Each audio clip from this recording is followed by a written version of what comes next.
সেদিন Facebook scroll করতে করতে একটা সুন্দর লেখা চোখে পড়ল, ভাবলাম আপনাদের সাথে শেয়ার করি। টং দোকানে দাঁড়িয়ে চা খাচ্ছিলাম, বিল দিয়ে ঘুরেই দেখি পাশে ইলেকট্রিসিটি পোলটার গায়ে কি একটা লিফলেটে লাগানো। উৎসাহ নিয়ে এগিয়ে গেলাম। সাদা কাগজে লাল কালি দিয়ে বড় বড় করে লেখা, আমি 1000 টাকার একটা নোট এখানে হারিয়ে ফেলেছি, যদি কেউ খুঁজে পান দয়া করে আমার কাছে পৌঁছে দিন। আমি একজন বৃদ্ধ মহিলা, চোখে খুব কম দেখি।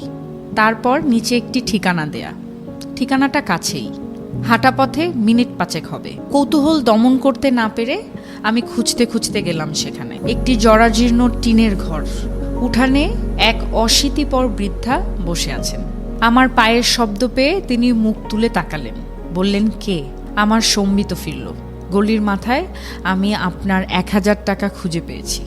আমার কথা শুনে তিনি হাউমাউ করে কাঁদতে লাগলেন।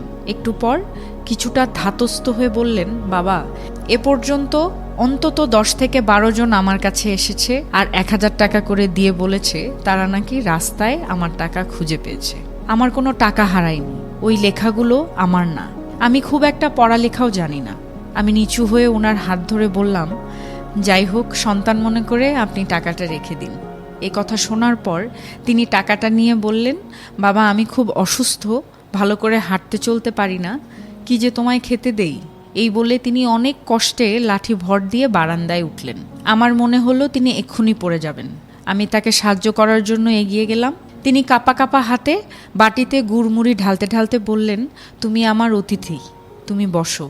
আমার পেটে একটুও ক্ষুধা ছিল না, তবুও কিছুটা বৃদ্ধার আন্তরিকতায় মুগ্ধ হয়ে বাকিটা তার সাথে আরও খানিকক্ষণ গল্প করার লোভে ধীরে ধীরে গুড়মুড়ি খেতে লাগলাম। কথায় কথায় জানলাম এই পৃথিবীতে আপনজন বলতে উনার কেউ নেই।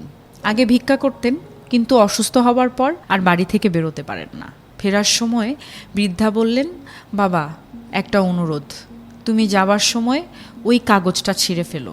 আমি উনার বাড়ি থেকে বের হওয়ার সময় মনে মনে ভাবছিলাম, সবাইকে উনি বলার পরেও কেউ কেন কাগজটি ছেড়েনি। আর ভাবছিলাম ওই মানুষটির কথা যিনি ওই নোটটি লিখেছেন।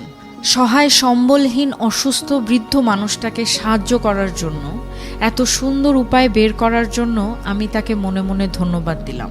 হঠাৎ